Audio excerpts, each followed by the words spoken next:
বাংলাদেশ খেলা জানাতে মাইরি কত যে খেলতে পারে। নাকানি চোবানি চোবানি নাকানি নানান রকমের খেলা। প্রথমে তো খুব হ্যাডাম দেখাইলো, শেখ হাসিনারে প্রত্যর্পণ করতেইব। তিনি যখন আসতে চাইলেন তখন বললেন না, আসা হবে না।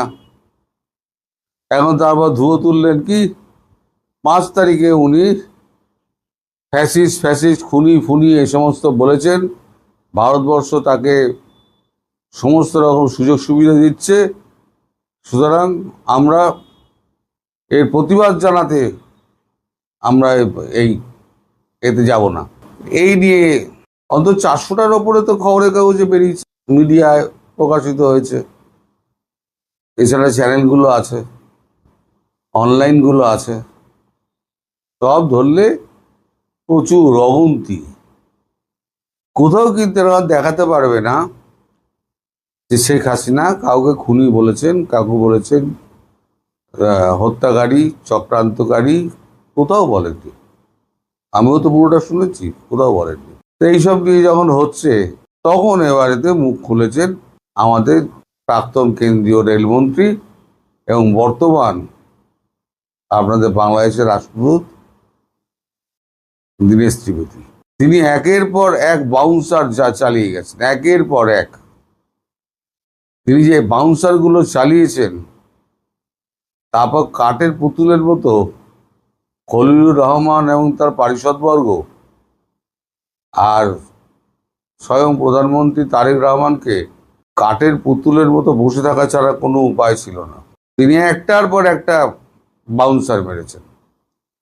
উষ্ণ অভ্যর্থনা হয়েছে, একে অপরকে ফুলের তোড়া দিয়েছে, খুব ভালো ভালো কথা হয়েছে।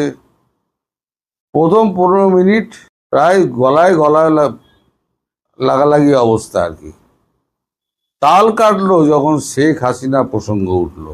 5ই আগস্ট শেখ হাসিনা যে সাংবাদিক সম্মেলন করেছেন সেটা অনভিপ্রেত এবং বাংলাদেশকে ছোট করেছে ভারতবর্ষ। অর্থাৎ ভারতবর্ষ, বাংলাদেশের বক্তব্য, ভারতবর্ষ বাংলাদেশকে ডিকটেট করতে চাইছে যে আমরা যা খুশি তাই করতে পারি, তোমরা আমাদের হাসিনা নিয়ে কিছু বলতে পারবে না।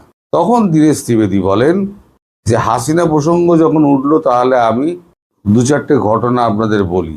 আপনারা চিঠি দিলেন প্রথমে বন্দি প্রত্যর্পণ হিসেবে।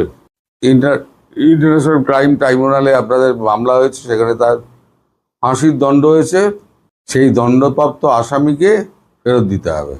এখন আমাদের দেশে তো সেই নিয়ম নেই। আপনাদের দেশের সেনাবাহিনী হেলিকপ্টারে করে আমাদের দেশে পৌঁছে দিয়ে এসছেন। সুতরাং অপরাধী হন কি করে তিনি? তিনি তো অপরাধী নন। তাহলে চুক্তির প্রথমটাই খারিজ হয়ে গেল। এরপরে উনি যখন বললেন যে আমি ডিসেম্বরের মধ্যে ফিরব, তখন আপনারা আবার উল্টো সুর গাইলেন। আপনারা বললেন কি না না আমরা দেশে ঢুকতে দেবো না। এখন আবার 5ই আগস্ট নিয়ে পড়েছেন। তার মানে কি আপনারা চাইছেন যে শেখ হাসিনাকে বৃত্তাকার করে আপনারা এই সমস্যাটাকে জিইয়ে রাখবেন, তাই তো? মানে মোটামুটি সেটাই দাঁড়াচ্ছে। তখন খলিলুর কিছুটা আমতা আমতা করে বসে বলতে যান, তখন দীনেশ ত্রিবেদী তাকে বলেন, শুনুন, আমি 43 বছরের পার্লামেন্টেরিয়ান। 43 বছর ধরে আমি ভারতীয় জাতীয় সংসদ আমি ওখানে অংশগ্রহণ করেছি।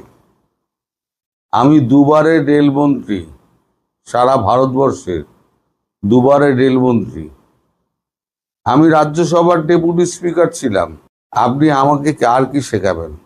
আমি আমার ব্যাকগ্রাউন্ড বললাম। আপনারা যারা এখানে আছেন, আপনাদের ব্যাকগ্রাউন্ড যদি আমার থেকে স্ট্রং হয় তাহলে আপনারা বলুন। ভারতবর্ষ নেগোসিয়েশনের জন্য এসছে। ভারতবর্ষ কিন্তু সারেন্ডার করতে আসেনি। একটা জিনিস মাথায় রেখে দেবেন, ভারতবর্ষ কোনোদিন আত্মসমর্পণ করে না। আপনারা ঘোরের মাথায় থাকতে পারেন, আপনাদের পাকিস্তান সাহায্য করবে, আপনাদের তুর্কি সাহায্য করবে, কেউ আপনাদের সাহায্যে বিপদের সময় এগিয়ে আসবে না। বিপদের দিনে আগেও ভারতবর্ষ এগিয়ে এসেছিল, আবার যদি কালকে এই বিপর্যয়ের মধ্যে, এই মানে খারাপ সম্পর্কের মধ্যে কাল যদি ঝড় ঝঞ্ঝা তুফান ওঠে, ভারতেও উঠবে। কিন্তু ভারতবর্ষ প্রথম দেশ যে লাফিয়ে পড়বে আপনার এখানে আসার জন্য ত্রাণ নিয়ে। পাকিস্তান 4বার যুদ্ধ করেছে আমাদের বিরুদ্ধে, 2বার আত্মসমর্পণ করেছে আর 2বার পালিয়ে গেছে। যদি আবার করতে চায় তাহলে পরে আমরা রাজি। এখন আপনারা ব্যাপারটাকে যদি ঘোলা জলে মাছ ধরতে যান, তাহলে কিন্তু আপনাদের উপযুক্ত মানে শিক্ষা পেতে হবে। ভারত আপনাদের কখনো অবজ্ঞা করেনি। ভারত মালদ্বীপের মতো ছোট দ্বীপ, একটা দ্বীপ রাষ্ট্র, আপনাদের থেকেও ছোট, তারও সম্মান দিয়ে কথা বলে। প্রেসিডেন্ট মইজুকে কিন্তু অত কিছু হওয়ার পরও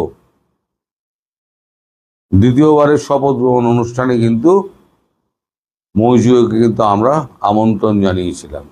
শ্রীলঙ্কা বিপদে পড়েছিল, নেপাল বিপদে পড়েছিল, যত নেতারা সব এসে পালিয়ে কিন্তু ভারতেই আশ্রয় নিয়েছে।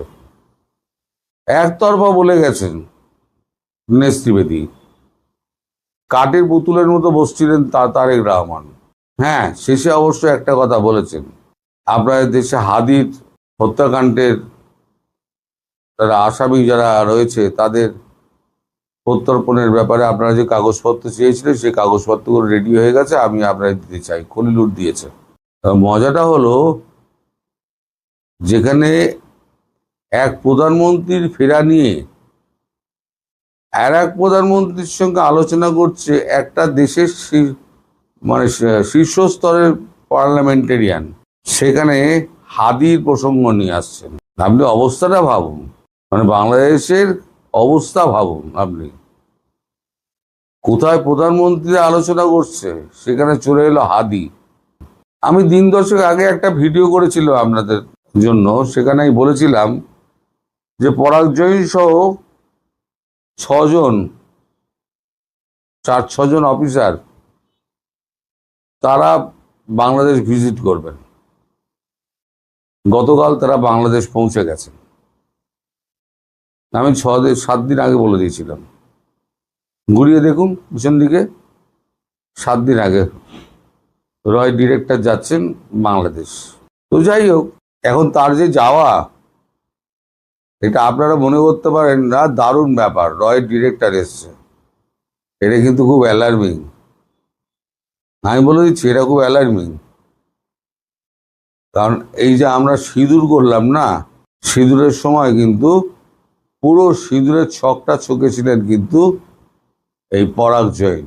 রয় ডিরেক্টর, পূর্বতন ডিরেক্টর যখন ফেল করলো রবি বর্মা, তখন তাকে সরিয়ে দিয়ে এই পরাগ জৈনকে এনে বসানো হলো। পরাগ জৈন হচ্ছেন IIT ফার্স্ট ক্লাস ফার্স্ট, তিনি জীবনের সেকেন্ড হননি।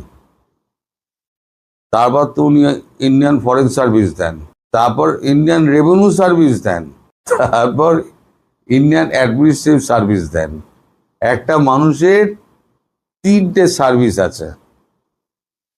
IIT ছেড়ে দিন, 3টে service, foreign service, revenue service and administrative service. মাথাটা কত পরিষ্কার, খুব হাসি মুখ, দেখলে আপনি পাশ দিয়ে বসে চলে যাবেন, আপনি ধরতে পারবেন না। সেই মানুষটা যখন গেছে তখন জানবেন যে খুঁটিনাটি বিষয়গুলো জেনেই উনি গেছেন, এবং কোথা দিয়ে কে আসবে, কাকে কোথায় মারবে, সেগুলো কিন্তু উনি দেখতেই গেছেন। 1 মাস আগে সমস্ত বুকিং কমপ্লিট হয়ে যায়, কারণ সিকিউরিটি অ্যারেঞ্জমেন্ট করতে হয়।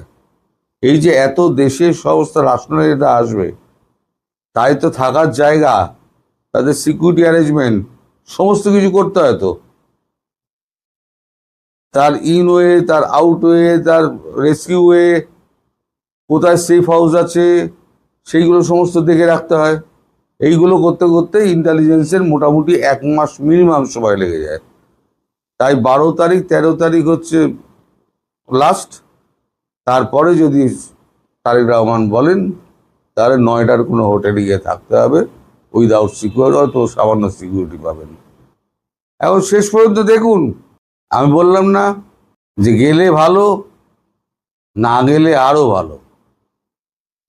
এখন অনেক হ্যাডাম ট্যাডাম দেখিয়ে এখন প্যাচে পড়ে গেছে। এখন যে জিনিস যাওয়ার সমস্ত ব্যবস্থা করবেন ডিজি, তাকে বলা হয়েছে, তিনি বলেছেন আমি কি এ করব, ছেড়ে দেব, না ব্যবস্থা করব। তা বলেছে আপনি ব্যবস্থা করে যান, দরকার হলে আমি আপনার সঙ্গে কথা বলে নেব। এখন আসবেন কি আসবেন না সেটা কিন্তু পরের কথা। কারণ এমনও হতে পারে যে ভেতরে একটা গন্ডগোল লাগিয়ে দিয়ে দেখিয়ে দিল যে এই অবস্থায় আমরা যাই কি করে। এরমও হতে পারে, অনেক কিছুই হতে পারে। মানে এটাকে এড়ানোর জন্য সব রকম চেষ্টা করছে। যাই হোক, আপনারা দেখতে থাকুন, অনেক নাটক বাকি আছে, নাটকের এখনো শেষ হয়নি। শেষ পর্যন্ত তিনি আসেন কি আসেন না, কারণ সময় দ্রুত বেরিয়ে যাচ্ছে, তাকে সিদ্ধান্ত তাড়াতাড়ি জানাতে হবে। ঘোলা জলে মাছ ধরছে উনি। ধন্যবাদ।